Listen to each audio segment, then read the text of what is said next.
Hello guys, welcome back. So now we're going to add a wire sim to have them fall down and collide with each other.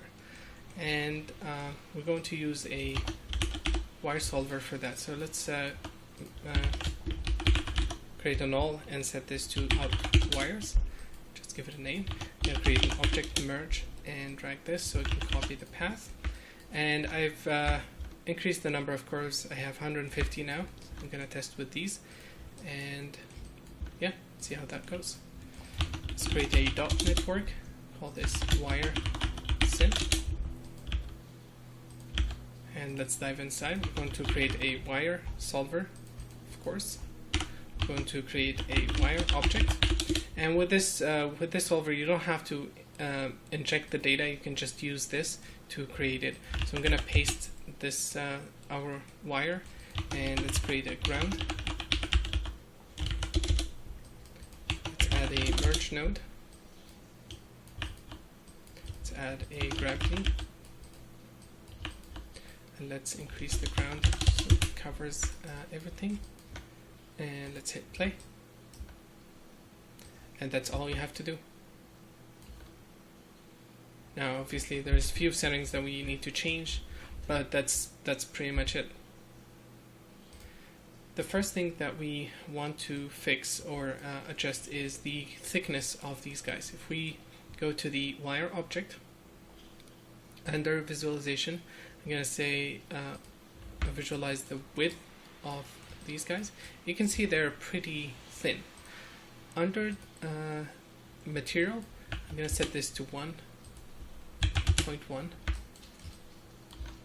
0.2, and this will increase the width of these curves. Okay, let's hit play again.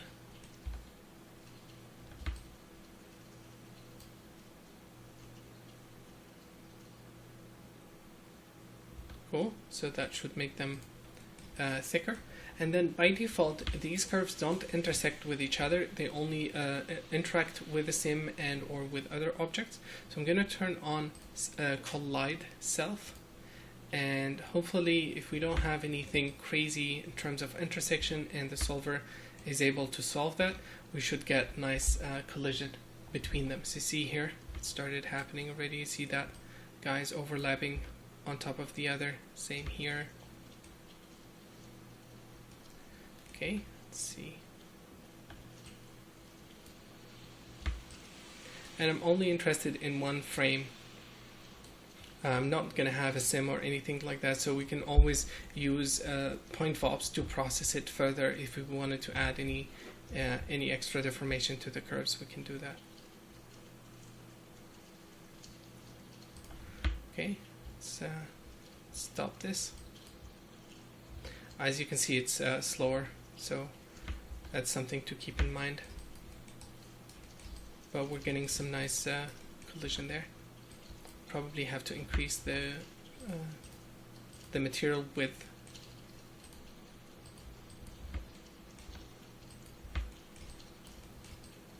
I think it's cool.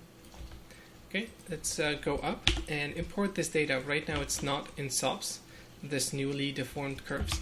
So we're going to use a dot import. And I'm going to drag this guy. I'm going to import the wire object, I believe that's the name, if not wire object 1. And we want to fetch geometry from docs of data type geometry.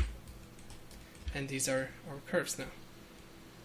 Let's use the wire node from before and set its radius to 0.1, I think. Yeah, that looks more like it. 0.1. Nice. Okay, let's add few more things. Now, what we want to do is we want to pin the end and the tip of the curves.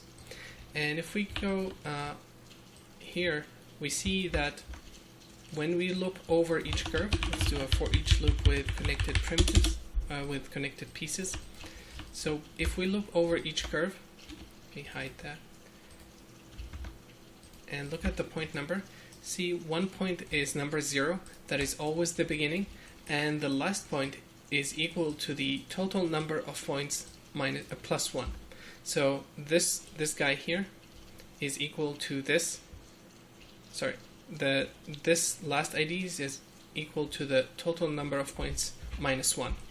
So I'm going to use a wrangle, attribute wrangle, and say start equal 0, it's an integer, end equals 0 to initialize both of them, and then if the point number is equal to 0, that means this curve, this point is a start point, so I at start is equal 1.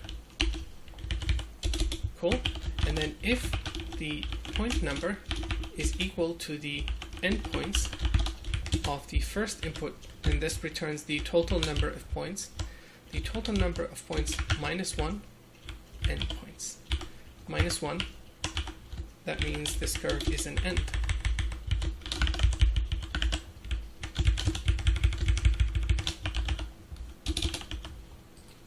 Okay, let's take a look. Let's do it last. I at start equal 1, delete non-selected points, and there we go. That's our start point. For the end, that's our end points. Let's see, end is equal 1. Yes, so that's our end points. And the wire solver, the wire object, if we create an attribute called glue to animation and set that to be equal to true for the points that we want to pin them, we can tell the solver will automatically pin those points in word space. So here I'm going to say a glue I at glue animation is equal 0. Glue to animation is equal 0, and then if it is correct, if the point is a start point, I'm going to set it to 1, and if it's an end point, I'm going to set it to 1 as well.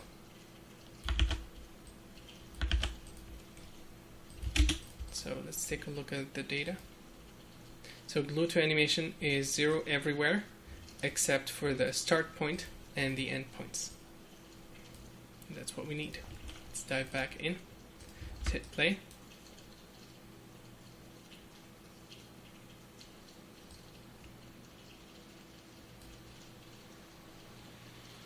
And it looks like it's not working. Let's see, why is this?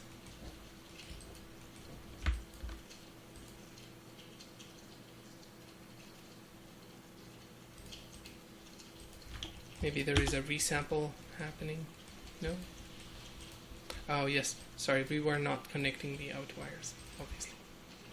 Let's hit play. And now they are held up on the first point and last points.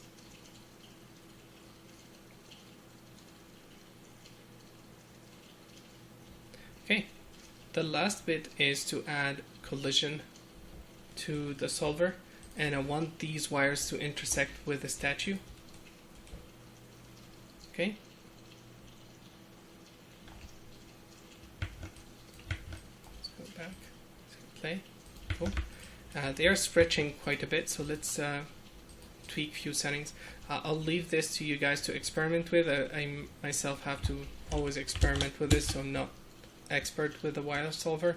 I'm going to increase this linear spring and the plasticity attribute. Let me check something in the solver. Need those. Okay. I'm going to increase the stretch threshold, stretch hardening, stretch bend hardening, and then here, set this to 5 and this to 5. You can also lower the density, which will make it lighter. Maybe lower the gravity as well, -5. Okay, where was I? Can't remember now. Yes, we're going to add the statue collision. So let's go back and prepare this data. And what we need to do for the best performance, we need to provide as a low res mesh as possible. So for this guy, it's a 500,000, and this is simply too expensive. So I'm going to use a poly reduce to reduce the amount of polys. This node is magic. It really does an amazing job. So I'm going to say keep 2% of all these points, and it's going to do its best to give us back a geometry that matches the closest to the original one. And it does an amazing job. Like, this is very, very, very cool. And we're only 5,000 points compared to the original result, and yet we still have a lot of details. Maybe this is quite low. Let's set it to 6. Yeah, beautiful. And I want to create a volume from that, so I'm going to create a VDB from Polygon of this low res mesh, and I don't want this volume to be super heavy. Let's call this out VDB or geo VDB, and then this guy out geo collision. Let's go back to the wire solver, create a static object. Let's merge these two guys, and out geo collision, and then here under the collision properties I'm going to change it to volume sample and connect the VDB. And if we take a look at the collision, it's very accurate. I mean, it's what we've created. And let's hit play. I may probably increase the number of points here so that these curves get enough data to work with. I'm also going to delete all the curves that are below the ground because I don't need those. I can just use a clip node and remove them. And I'm going to pause and let this run for all the way to 100 until they rest basically, and then we'll continue. Cool, so I have 100 frames done. It took a couple of minutes, and this is the result. And I think I'd like to spend a few more minutes to try different settings. I think they are too springy, but again, I'm still learning these settings, so I highly recommend that you guys try different settings and play with the elasticity, plasticity, and see how that affects the result of the overall sim. And let's go to this frame, let's import them to a poly wire, and this is our wire result. Let's do, and let's put the statue in display as well. Control Shift click, and let's play blast this,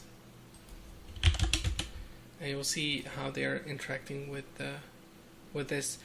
Probably again I have to delete those curves, but you will see here how they are bending over the statue and respecting that and deforming that. For the beginning, maybe we can either pin a couple more points to keep that nice curvature, or we can always restore it back using a blend shape or a mix and use a ramp that only affects the points here and maybe the points towards the end. Right now also the point distribution is not great. I have only points at the beginning where there is high curvature, and I would like to change that so that it's uniform.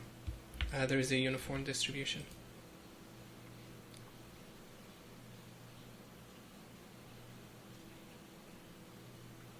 Here there's some interesting weird behavior here as well. So I think increasing the point or having a uniform distribution will make this look a lot more realistic.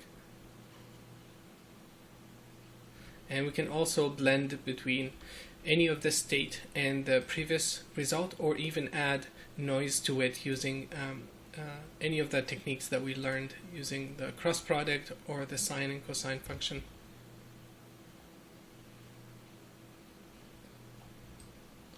Cool. Let's take a look at the last frame. And in my example, I had more curves, so that's another thing as well.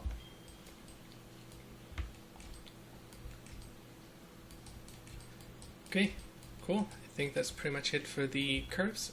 Next, we're going to create the moving points along the path. Thank you for watching, and see you in a bit.